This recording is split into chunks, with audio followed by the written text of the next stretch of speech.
ازيكم اصحابي عاملين ايه؟ اهلا بيكم في قناتكم من قلب العش. طبعا احنا بقالنا فترة ما نعملش فيديوهات، بس رجعنا لكم تاني. والنهاردة هنشوف واحنا بنأكل الفراخ اللي احنا كنا منزلين ليها فيديو من فترة، وبنتابع اول باول عمرهم والاكل اللي احنا بنقدمه ليهم. تعالوا مع بعض نشوف بنقدم لهم ايه في الاكل. طبعا هما ماكلوش من الصبح، واحنا طبعا اكلناهم النهاردة متأخر. كنت سايبهم طول اليوم، قلت اشوفهم هيبقوا جعانين قد ايه. واول لما نزلت بالاكل ما شاء الله يعني كلهم اتجمعوا في ثانيه. اول حاجه طبعا ان هما بيتجمعوا على الاكل هما الفراخ البيضة. دول بقى بينزلوا على العلف بيخلصوه كله. اما الفراخ الساسو او البراهمه فدول ابطأ شويه من الفراخ البيضة في الاكل، وما بياكلوش زي الفراخ، يعني الطاقه بتاعت الفراخ البيضة بتكون اكتر منهم بشويه. بصراحه ده منظر يفتح النفس على التربيه، واي حد بيتمناه بيربي اي طير ده بيتمناه انه يشوف الفراخ كلها بتاكل وبتكبر قدامه يوم بعد يوم. وصلنا يا جماعة في شهر اكتوبر. الجو في اكتوبر بيبقى فيه فرق بين النهار والليل، فخلي بالكوا المكان لازم يكون دافي بالليل ومتفتح شوية بالنهار. لو الفراخ صغيرة وفر لهم لمبة او دفاية خفيفة لحد ما الدنيا تستقر. ممنوع طبعا المكان يكون مقفول تماما، لازم يدخل شوية هوا بدون تيارات مباشرة. ده الكلام ده يعني لازم الصبح مثلا نسيب العشة يبقى فيه كذا حاجة كده مفتحة، وبالليل لازم نقفلهم كويس لأن الجو ابتدى يبقى فيه برد. وطبعا المناعة بتاعت الفراخ البيضة بتكون أقل من بقية الفراخ. حد يجي يقول لي بتأكل ايه الكتاكيت أو الفراخ؟ باكلهم علف القائد، ده طبعا رقم واحد. العلف القائد ده من احسن الاعلاف. معاه شوية خضار مقطع كده صغيرين، حبة جرجير، حبة خس، بصل اخضر. كل الفراخ هتاكله ما عدا الفراخ البيضة بتبقى ملهمش شهية اوي على الخس او الحاجات الخضرة، انما بقية الفراخ فبياكلوا الحاجات الخضرة دي، بس لازم طبعا نكون مقطعينها صغيرة. ممكن كمان نضيف معلقة خل تفاح صغيرة في المية في الأسبوع مرة مثلا أو مرتين علشان تحميهم من البكتيريا. لازم طبعا يا جماعة نغير المية مرتين في اليوم، مرة الصبح ومرة بالليل. ونحاول على قد ما نقدر نخلي المية مرفوعة على أي حجر أو طوبة علشان ما يوسخوهاش بسرعة. لازم برضو يا جماعة ننضف المكان كل يومين على الأقل.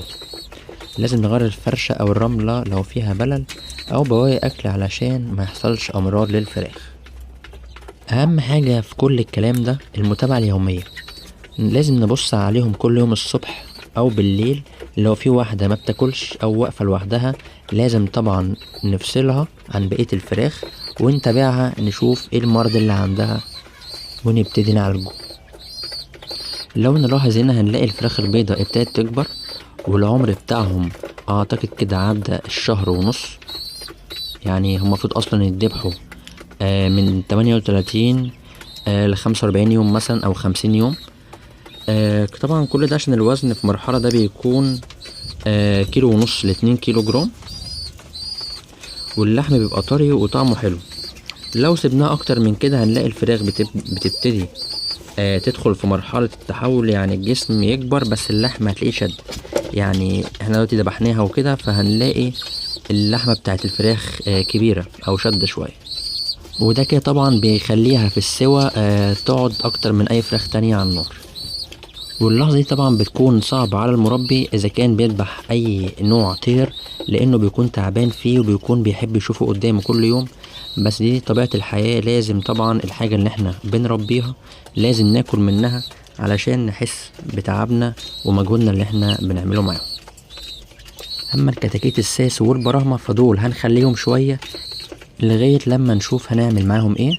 بس الكتاكيت الساسو بتتذبح الدورة بتاعتها بتكون اكتر من الفراخ البيضة، يعني بتقعد اكتر وقت عقبال لما تملى في اللحم. اما الفراخ البيضة بتملى بعد 40 يوم مثلا ممكن تتذبح، اما الساسو بتقعد اكتر منها بشوية.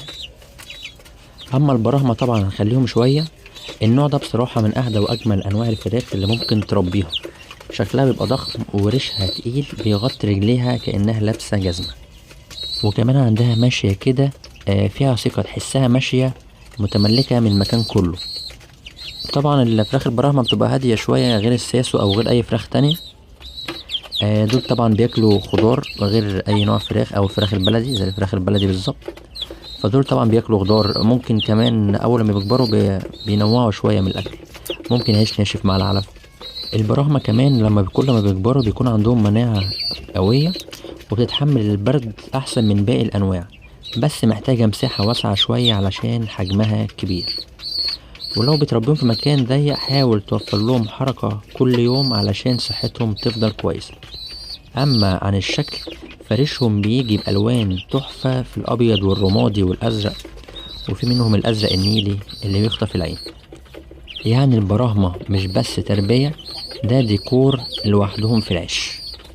وعشان كده انا بحبهم جدا، دايما كده مميزين وهاديين، وبيخلوك تحس ان عندك فراخ VIP في العيش. هما 3 كتاكيت براهمة، غالبا يطلعوا 2 ديوك و1 فرخة، يا اما 1 ديك و2 فرخة. اما الفراخ الساسو فدي من اكتر انواع اللي بتحب الحركة، يعني لو عندك مساحة يجروا فيها شوية هتلاقيهم اسعد فراخ عندك.